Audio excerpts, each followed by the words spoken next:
Bear Talk is produced by the Golden Bear Gazette, Mount Juliet High School student newspaper.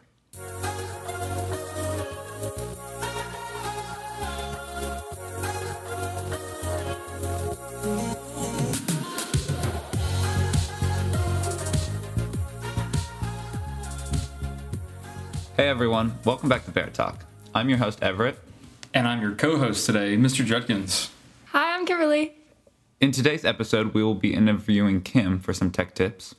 And we'll also be talking about the Green Hill High game and our Wren, and have a new segment of Can You Dig It with Wren and Molly. So Kim, you post your photos all over social media, and I always see them up on my Instagram. So what's up with that? I just really like pictures of myself. Of yourself? Yeah, I like showing off things I do, like traveling and going to games. Well, I heard that you have some picture editing tips for us today. Tech tips. Yeah, I got a few. Okay, so I use a few apps to edit some of my photos. So my favorite one is called Retouch, and I just use it to get all the unwanted things out of the background of my pictures. Like if Everett tries to photobomb my pictures, I could just get him out. And it helps a lot to where whenever I'm in crowded areas, I don't have to worry about finding a spot without people. I can just edit them out. Yeah. And then another big app that I use is called Lightroom, and it basically changes the whole photo. If it's too dark, I can brighten up the picture. If it's too bright, I can make it darker. And I can just change what colors pop out more depending on what I want the picture to be like. And then the last app I use isn't really an editing app. It's an app called Dispo, and it's basically like having a disposable camera, but you don't have to pay $30 at Walgreens, and then another $17 to get it developed. So it's like a filter? It's basically just a filter, but you can set like a switch to where it comes in at 9 a.m. the next day, or you can just get them now. So it's like a disposable camera. Cool. So it's kind of like a time waiting period. Yeah. To see your pictures. That's actually good. That's cool. Personally, I use Lightroom. I use Photoshop Fix to get rid of all those things in the background. And I use Snapseed for any like double exposures that I want to make. I think all those are pretty cool. Yeah. Snapseed is actually really good for... I don't think many people know about it. Here's a question, Kim. Like, I noticed that you talked about third-party apps, but would you ever recommend that someone edit pictures with their phone settings, like in the Photos app, like for instance Apple has? So I've used that before, but I always find that Lightroom does develop the photo better, I guess. The exposure on the phone app is just a little bit different. And I've tried editing my football pictures with it, and it just did not go well at all. I tried it on Lightroom, and it just fixed the whole picture. I definitely think this would be a shout out for those of you who got the new iPhone 14 with more megapixel camera going on in the back of it. You know, you're going to want to definitely take a look at using Lightroom. Well, I saw we were both at the football game last Friday. On the field. We were both on the field together taking pictures. Yeah, that was crazy. It was so much fun. We won. We did.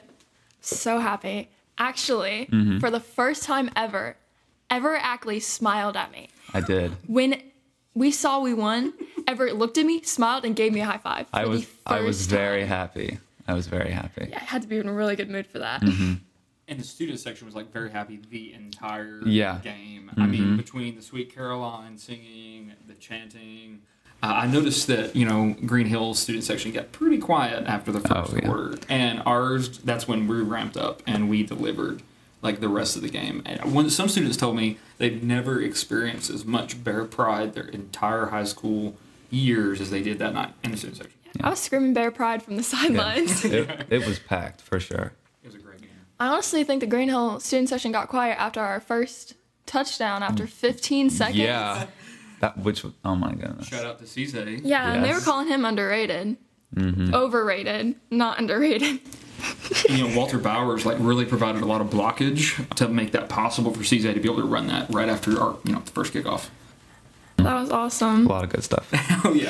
Oh yeah, definitely set the tone for the night right out of the box. So all the football players jumping and screaming. Never seen them happier.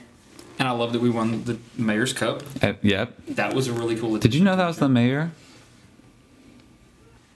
I did not know that he would be participating. I knew that was the mayor, but I didn't know he'd be participating in like having the mayor's cup until like our pep rally that day. I was shocked he came to our pep rally, especially because his daughter goes to Green Hill. Oh, yeah. I kind of have a feeling that he probably managed to sneak in theirs too somehow. Yeah. But, possibility. But number one right here. He was more going for us. Oh, absolutely. We got the town named after us, after all. Right? Yeah. Now, before our segment of Can You Dig It, here's a quick word from one of our sponsors, The Golden Leaf. If you haven't bought a yearbook yet, you're going to want one. There are many things you will remember about this year, and there are many things that make this year memorable. As you make memories this year and overcome challenges, we encourage you to always remember by purchasing a 2023 yearbook. Current prices are $85 plus tax. Please visit room B118 to get yours today. Buy a yearbook. Make the most of it.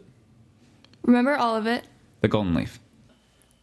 Welcome to Can You Dig It, the segment all about everything fashion and music. I'm Molly. I'm Wren, and today we will be talking about some of our favorite male celebrity fashion icons since we did our favorite female icons a few episodes ago.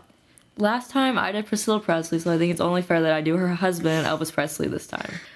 Duh. Anyways, Elvis Presley is known as the king of rock and roll. He's one of the most iconic men in America's history. He helped pave the way for many modern musicians. Not only is his music iconic, but so is his style. I think there's something so classy and gentlemanly, but also very rock and roll about the way that he dressed. In the 50s, when he was just starting out, he wore lots of pink and black, which I really love. He wore baggy suits with his hair greased up and pushed back. He definitely had a bad boy thing going on in the 50s, which at the time was very controversial. And then in the early 60s, after he got back from serving in the army, he had more of a clean-cut look with shorter hair and nice suits, but he also kept up his bad boy reputation with pop collars and the top buttons of his shirt unbuttoned, which I think really gave him a little bit of an edge. And then in the late 60s, which is my favorite era, his whole look definitely shifted. He grew out the famous sideburns and started dressing more like the Elvis that we see people impersonating today. He was a husband and a father by this point, and he started to change his style. Instead of suits and ties, he wore colorful silk patterned shirts with the same popped collar and unbuttoned top buttons. He kept his appearance clean while also having a flair that only Elvis Presley could have. And then in the 70s, he wore lots of jumpsuits. He had every color with every design that you could think of. My all-time favorite Elvis look is from a press conference in 1969. He had on a black blazer jacket that he unbuttoned to just above his belly button with no dress shirt underneath, but he had on a pink silk scarf under the blazer. He had on lots of gold jewelry and different rings and bracelets, and his hair was a bit longer, but he still had the sideburns. And I think he looked so classy, but also edgy and mature at the same time. On the other hand, my favorite, male fashion icon is David Bowie. I've been into a lot of his music lately. My favorite songs have been Lazarus, Moon Age Daydream, and Ziggy Stardust. He really is such a fashion icon, especially in the men's fashion world. And starting in the late 60s, he had a bit of a more relaxed professional look. Then going into the 70s, he expanded that style with adding fun shirts, styles, and textures. He played around with mixtures of different colors with his outfits, and Bowie would wear fun shoes that had platforms, which were not very popular at the time. Then going into the late 70s, his style started to get a bit less chaotic, I guess, and he settled into wearing some amazing suits and high-waisted pants. Throughout the 80s and 90s, I would say his style was a bit of a mixture of what he's done. Still keeping up with the fun suits, he also threw in some cool shirts and more of the textures. Going through the 2000s, he sticks mostly to the fascinating suits and designs, but occasionally throws in his really cool outfits. I would say he had a huge impact on male fashion moving forward in times. When he started out doing those looks, it was mostly looked down upon since it wasn't typically seen in men's fashion.